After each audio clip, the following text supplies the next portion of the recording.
শাহবাগে কিন্তু আমরা দেখতে পাচ্ছি যে সেনাবাহিনীর গাড়ি আটকে দেওয়া হয়েছে এবং সেনাবাহিনীর গাড়িটি কিন্তু ইউনূস সহ উপদেষ্টা পরিষদের জন্য তাই প্রয়োজন এমন একটি দেশে অবস্থান যে দেশটি তাদেরকে আজীবনের জন্য একটা নিরাপদ আশ্রয় দেবে।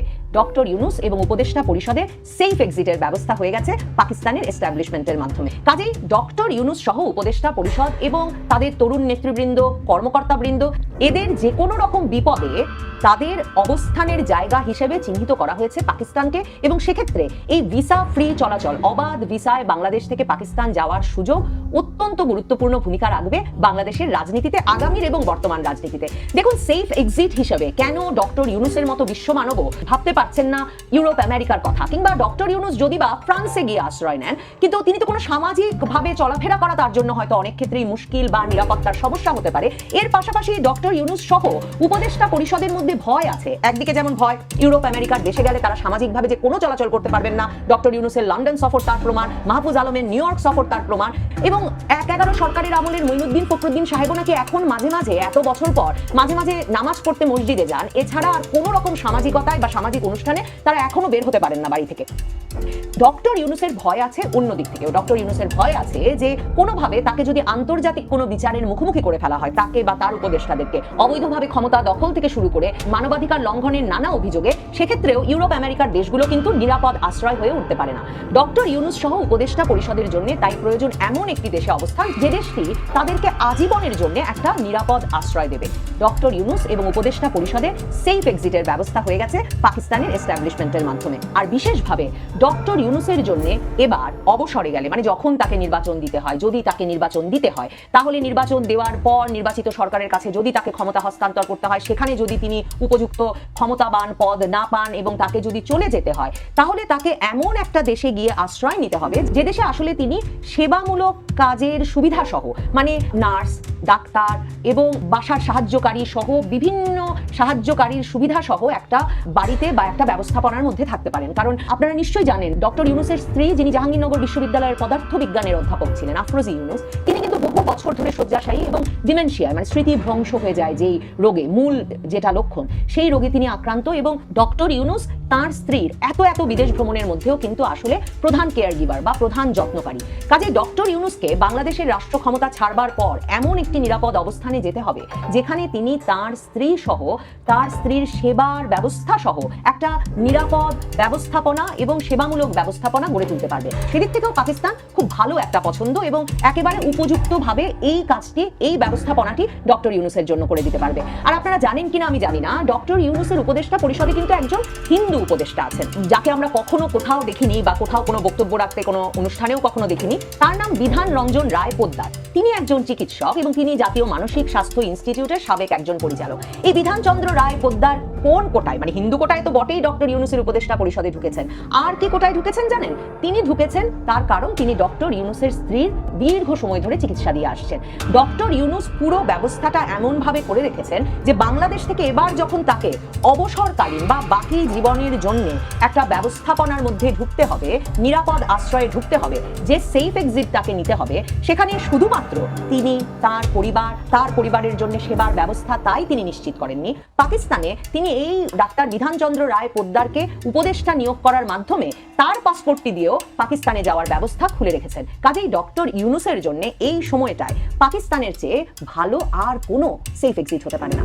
কাজেই বাংলাদেশ পাকিস্তান থেকে কি পেল তার হিসাব নিকাশ না মিলিয়ে বরং হিসেব নিকেশ করুন যে পাকিস্তান বাংলাদেশকে কি দিয়ে গেল। পাকিস্তান বাংলাদেশকে দিয়ে গেল ডক্টর ইউনূস সহ তার উপদেষ্টা পরিষদের একটা সেফ এক্সিট, সপরিবারে সেফ এক্সিটের ব্যবস্থা এবং বাংলাদেশের রাজনীতিতে আগামী বহু দশক ধরে প্রভাব বলয় বজায় রাখার একটা রাজনৈতিক নীলনকশা। তাই ভারতও আওয়ামী লীগকে বাদ দিয়ে ফেব্রুয়ারি নির্বাচন হলে সেই নির্বাচনের বৈধতা নিয়ে প্রশ্ন তুলবেই। সুতরাং ফেব্রুয়ারির নির্বাচন আটকে যাওয়ার সম্ভাবনাটা কিন্তু খুবই বাস্তব। ভারতের কূটনৈতিক চাপ দেয়া শুরু করেছে। ভারত সাফ জানিয়েছে আওয়ামী লীগ ছাড়া নির্বাচন বাস্তবসম্মত নয়, তাই দলটির কার্যক্রম নিষিদ্ধ থাকলে ভারত সে নির্বাচন মেনে নেবে না। ভারত ছাড়া ইংল্যান্ড, জাপান, অস্ট্রেলিয়া এবং ইউরোপীয় দেশগুলোর কয়েকটা দেশও আওয়ামী লীগ দল ছাড়া অন্য দল ছাড়া ভোট যদি হয় সে ভোট মানবে না। আওয়ামী লীগ, বিএনপি, জামাত সবগুলো পক্ষের অংশগ্রহণ ছাড়া সত্যিকারের প্রতিদ্বন্দ্বিতা হবে না, হলে আন্দোলন, সহিংসতা আবার নতুন করে বাড়বে। নির্বাচন পিছিয়ে যেতে পারে ভারতের বিরোধিতায়, আন্তর্জাতিক চাপে ও অভ্যন্তরীণ অস্থিরতার কারণে নির্বাচন স্থগিত হতেই পারে। খুবই সম্ভাবনা দেশি বিদেশি শক্তিগুলোর মধ্যস্থতায় নির্বাচন নিয়ে নতুন সংলাপ হতে পারে, যেখানে আওয়ামী লীগের কার্যক্রম পুনর্বহাল বা অংশগ্রহণ নিশ্চিত করার চেষ্টা হবে। বিরোধী দলসমূহের সরাসরি আন্দোলন, নির্বাচন কমিশন বা অন্তর্বর্তী সরকার চাপের মুখে রাজনৈতিক সমঝোতার হাত বাড়াতে পারে, না হলে দেশ অঙ্গচ্ছেদের মুখে পড়তে পারে। এই অঙ্গচ্ছেদটা কিভাবে হবে সেটাও বলছি।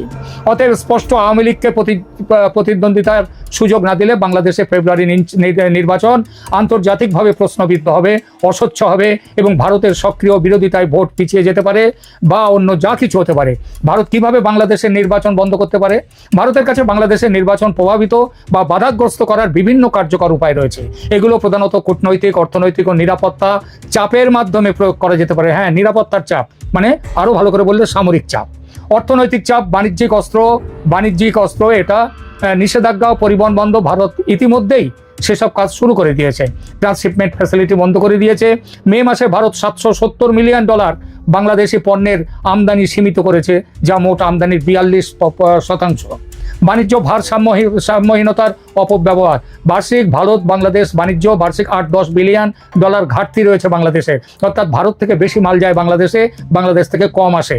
তো এই অসম নির্ভরতা ভারতকে কিন্তু রাজনৈতিক শক্তি দিয়েছে, অর্থনৈতিক অস্ত্র দিয়েছে, খুব শক্তিশালী অস্ত্র। এরপরে আরো বহু বিষয়, যেমন পানি সম্পদের উপর নিয়ন্ত্রণ, তিস্তা ও গঙ্গা চুক্তির সুবিধা, সেটা দিয়েও ভারত চাপ সৃষ্টি করতে পারে। ভারত বাংলাদেশের 54টি অভিন্ন নদীর উজানে অবস্থিত, এর ফলে পানি নিয়ন্ত্রণের ক্ষমতা রাখে। গঙ্গা পানি বন্টন চুক্তি 2026 সালে নবায়নের এটা রিনিউ করার কথা, এবং ভারত এই চুক্তি রিনিউ না করে বা কঠোর শর্ত আরোপ করে বাংলাদেশের ওপর চাপ সৃষ্টি করতে পারে। তিস্তা চুক্তি দীর্ঘদিন ঝুলে আছে এবং ভারত চাইলে এই বিষয়ে আরও কঠোর অবস্থান নিতে পারে। 2025 সালের মে মাস থেকে ভারতের সীমান্তরক্ষী বাহিনী প্রায় 2000-এর ওপর ব্যক্তিকে বাংলাদেশে ঠেলে পাঠিয়ে দিয়েছে। এই কৌশল বাংলাদেশের অভ্যন্তরীণ নিরাপত্তায় চাপ সৃষ্টি করতে পারে এবং রাজনৈতিক অস্থিরতা বাড়িয়ে দিতে পারে। ভারত ত্রিপুরার কৈলাসহর বিমান ঘাঁটি পুনরায় সক্রিয় করেছে এবং শিলিগুড়ি করিডোরের আশপাশে সামরিক মহড়া পূর্ণ উদ্যমে চালাচ্ছে। বাংলাদেশের লালমনিরহাট বিমান ঘাঁটি পুনরুজ্জীবনের বিরুদ্ধেও ভারত খুব শক্ত অবস্থান নিয়েছে। ভারত আওয়ামী লীগ ছাড়া নির্বাচনকে গ্রহণযোগ্য নয় বলে দাবি করেই দিয়েছে। এর ফলে নির্বাচনের আন্তর্জাতিক স্বীকৃতি কিন্তু বাধাগ্রস্ত হবে। ভারত তার আঞ্চলিক প্রভাব ব্যবহার করে অন্যান্য দেশগুলিকেও নির্বাচন স্বীকার না করতে প্ররোচিত করতে পারে। ভারত একযোগে অর্থনৈতিক, পানি, সীমান্ত, কূটনৈতিক চাপ এবং সবশেষে সামরিক চাপও দিয়ে তারা বাংলাদেশকে তাদের নিজেদের রাস্তায় নিয়ে আসবার চেষ্টা করতেই পারে। তার কারণটা হচ্ছে ভারত বাংলাদেশ নিয়ে অনেক কষ্ট সহ্য করেছে, অনেক কিছু ত্যাগ করেছে, বিনিময়ে কিছুই পায়নি। এখন এই যেভাবে করেছে এবং ভারতে বাংলাদেশে বিপুল সংখ্যক সংখ্যালঘুরা, তারা একটা ভারতের কি বলবো, তাদের উপরে যে ব্যবহার, যে অত্যাচার করা হচ্ছে, সেটা ভারতের পক্ষে অত্যন্ত শিরোপীড়ার কারণ হয়েছে। ওয়ান্স ফর অল ভারত এই সুযোগটা নিতে পারে। যদি আওয়ামী লীগকে নির্বাচনে অংশ না নিতে দেয়, তাহলে ভারত কিন্তু সামরিক অভিযান করতেই পারে এবং নির্বাচন বন্ধের জন্য যত কিছু করা সেটা করতে পারে। আমরা আগেই বলেছি যে দুটো করিডোর রয়েছে বাংলাদেশের, যেটা হচ্ছে যাকে বলা যায় বাংলাদেশের চিকেন স্নেক। একটা হচ্ছে ওই রংপুর সীমান্ত দিয়ে, মানে দক্ষিণ দিনাজপুর থেকে একদম মেঘালয়ের গারো পাহাড় পর্যন্ত, এটা কেটে দিলে পুরো রংপুর ডিভিশন আলাদা। আবার ওদিকে ত্রিপুরা থেকে মাত্র 28 মাইল, 22-23 মাইল নিচে নেমে এলেই বঙ্গোপসাগর, ওইটুকু কাটলে আবার পুরো চট্টগ্রাম আলাদা। সুতরাং বাংলাদেশের সামনে ভারত এইবার সহজভাবে মেনে নেবে না এই নির্বাচনে আওয়ামী লীগকে ছাড়া যদি নির্বাচন করা হয়। আমরা দেখতে পাচ্ছি শাহবাগ মোড়ে সেনাবাহিনীর গাড়িকে আটকে দিয়েছেন বুয়েট শিক্ষার্থীরা। এই মুহূর্তে আমরা দেখতে পাচ্ছি সেনাবাহিনীর একটি গাড়ি, সেই গাড়িটিকে আটকে দিয়েছেন বুয়েট শিক্ষার্থীরা।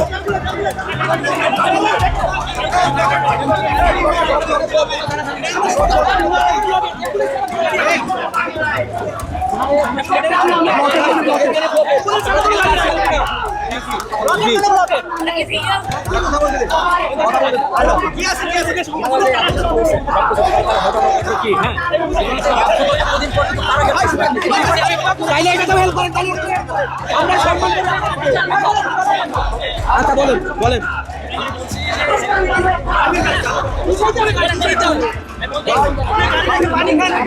আপনারা আমাদেরকে করেন, আমরা সারা 1 বছর শান্তিপূর্ণ কর্মসূচি করছি। আমাদের সেনাবাহিনীর দাবি সাথে আছেন, আমরাও জানি। না না, ব্লকেট মানে ব্লকেট, ব্লকেট মানে ব্লকেট।